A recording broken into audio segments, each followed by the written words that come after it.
नमस्कार आदाब, फैजान फारूकी नाम है मेरा और इस वक्त आप देख रहे हैं द पब्लिक व्यू। चुनाव जीतने के लिए कोई भी मुद्दा ले सकते हैं, ज़रूरी नहीं वो मुद्दा बेरोजगारी हो, वो मुद्दा भूखमरी हो या कोई और ज़रूरी मुद्दा किसी इंसान की आत्महत्या भी हो सकता है।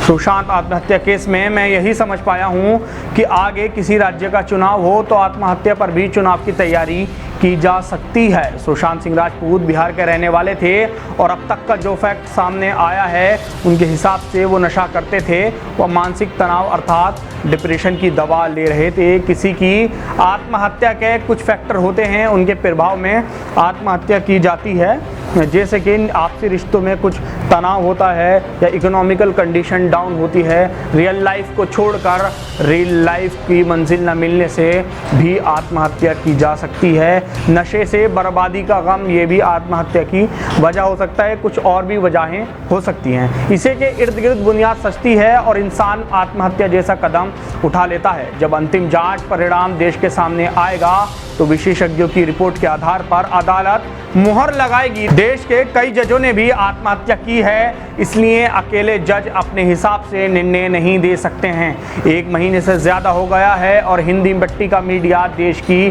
तमाम समस्या और सरकारी नीतियों पर चर्चा करने के बजाय जब एक अभिनेता की आत्महत्या पर जांच टीम, जांच आयोग, वकील, जज खुद ही बनकर फैसले सुनाने लगे तो समझिए कहीं चुनाव का माहौल बनाया जा रहा है। बिहार में चुनाव और बिहारी लोग में ज़्यादातर मुंबई सहित महाराष्ट्र के कई इलाकों में कार्यरत हैं। केंद्रीय सत्ताधारी पार्टी को इस बात का भी रंज है कि महाराष्ट्र में तमाम हथकंडे अपनाने के बावजूद भी सत्ता पर काबिज नहीं रह पाए, यानी सत्ता गंवानी पड़ी है। आज देश की आर्थिक हालत किसी से छुपी नहीं है और बेरोजगारी का आंकड़ा चरम पर पहुंच गया है। यूएनओ की रिपोर्ट के मुताबिक 2014 के बाद भारत में गरीबी बढ़ी है।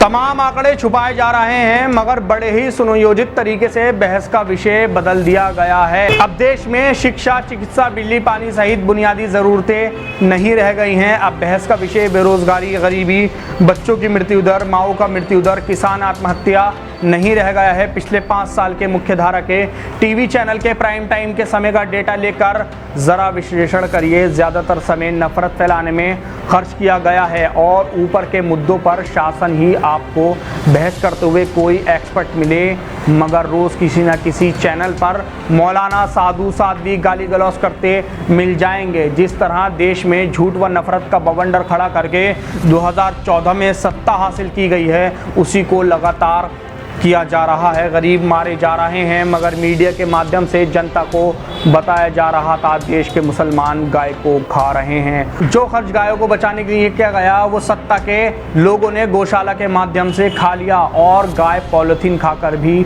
मर रही हैं।